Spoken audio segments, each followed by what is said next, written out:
Hi, I'm Chacha and this is my kitchen. This week I'm going to share with you how to make two things, coquito and a coquito cheesecake. Stay tuned, stay with me. Let's do this thing.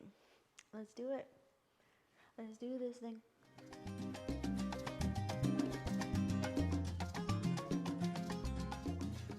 So the first ingredient that you want to start off with is sweetened condensed milk. This is 1 can of sweetened condensed milk, and you're just going to pour it into a container. You can also make this in a blender if you choose to. I just wanted to show you that it's possible to mix it in a big container just in case you didn't have a blender accessible. So first, the sweetened condensed milk, and it really doesn't have to be in any particular order with regards to the milks that you're going to be incorporating. This one right here happens to be the coconut cream, both sugar based.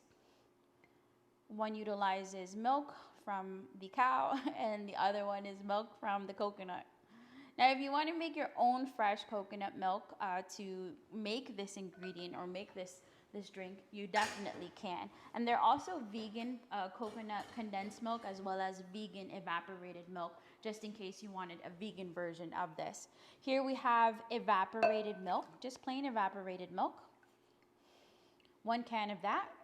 And then lastly, we have our coconut milk. Now in your coconut milk, when you pour these contents out, you'll notice that there might be separation. In the container, the package that you're using, it may tell you to shake before use. So if you do happen to see that separation, don't freak out and think that the milk has spoiled. It just means that the water has separated from the coconut milk. So we've taken all our milks and now we're going to just mix it.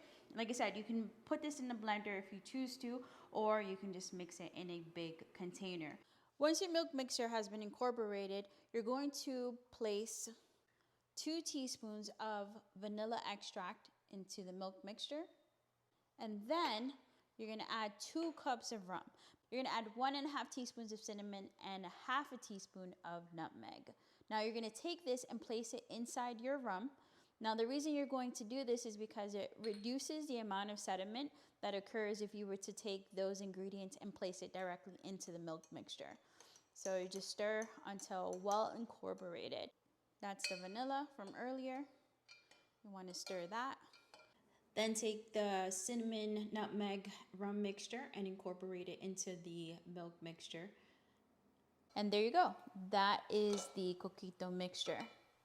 The next thing you want to do is take this, once well incorporated, you take this and place it in a container of your choice, and then you're going to then refrigerate it and make sure that you let it mature for 2 to 3 days at least before you dig into it.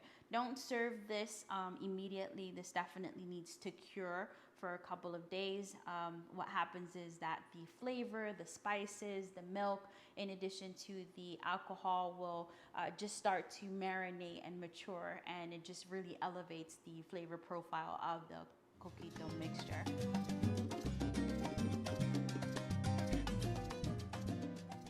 For the biscuit base, we're going to use 2 cups of Marie crackers, 1 stick of butter, 2 tablespoons of sugar, and 1/2 teaspoon of ground cinnamon. Take the crackers and blend until it's a crumb texture. Take the butter, place it in the microwave, and melt for 30 seconds. Take the crumbs and you're going to combine it with the sugar, ground cinnamon, and the melted butter. Now this mixture should remain compacted when squeezed in your hand. If it falls apart, you want to add more butter, a tablespoon at a time at least, until it stays together. Now if the clump seeps butter, add more crackers until it's no longer greasy. Now for this recipe, I used a 9-inch springform pan, which you're going to need to remove the cheesecake easily out of the pan itself. Use the bottom of a measuring cup or whatever you have accessible to firmly pack the crumbs into the bottom of the springform pan.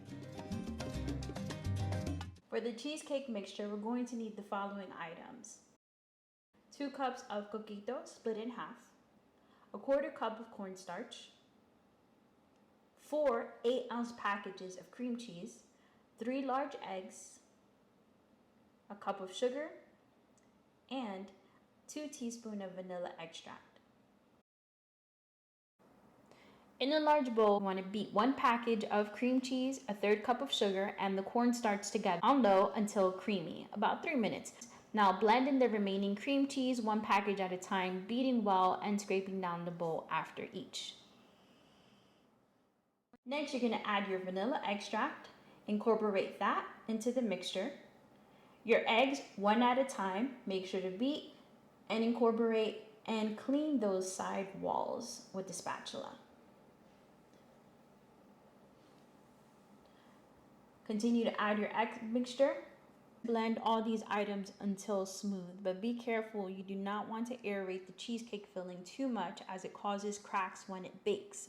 You want to beat in the coquito cream just until completely blended. Now the filling is going to look light, creamy, slightly airy, but be careful not to overmix.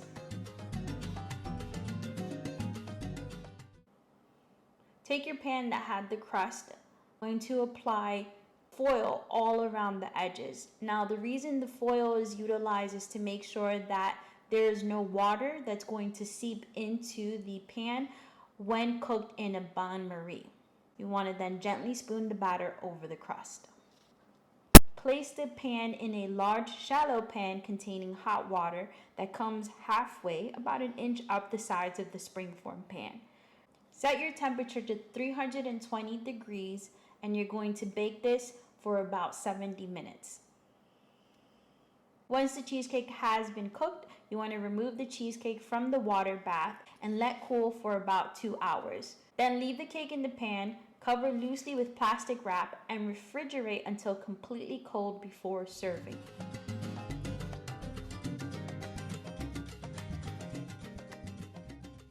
Next, we're going to move on to our coquito topping, where we're going to need 1 cup of prepared coquito and 1 tablespoon of cornstarch. You're going to take some of that coquito and add it to the cornstarch mixture. Mix until well incorporated. This creates a slurry, and that slurry you're going to add to your coquito, your prepared coquito, and you're going to stir on medium heat until the sauce thickens. Once it's thickened, you can set it aside, let it cool until you're ready to use for your next step. You want to allow the mixture to cool to room temperature. Now, as it continues to cool, it's going to thicken up as well. Once it's cooled, you can place it onto the surface of the cheesecake, and you do that by just ladling it on and smoothing it out. And then, now you can serve. Enjoy.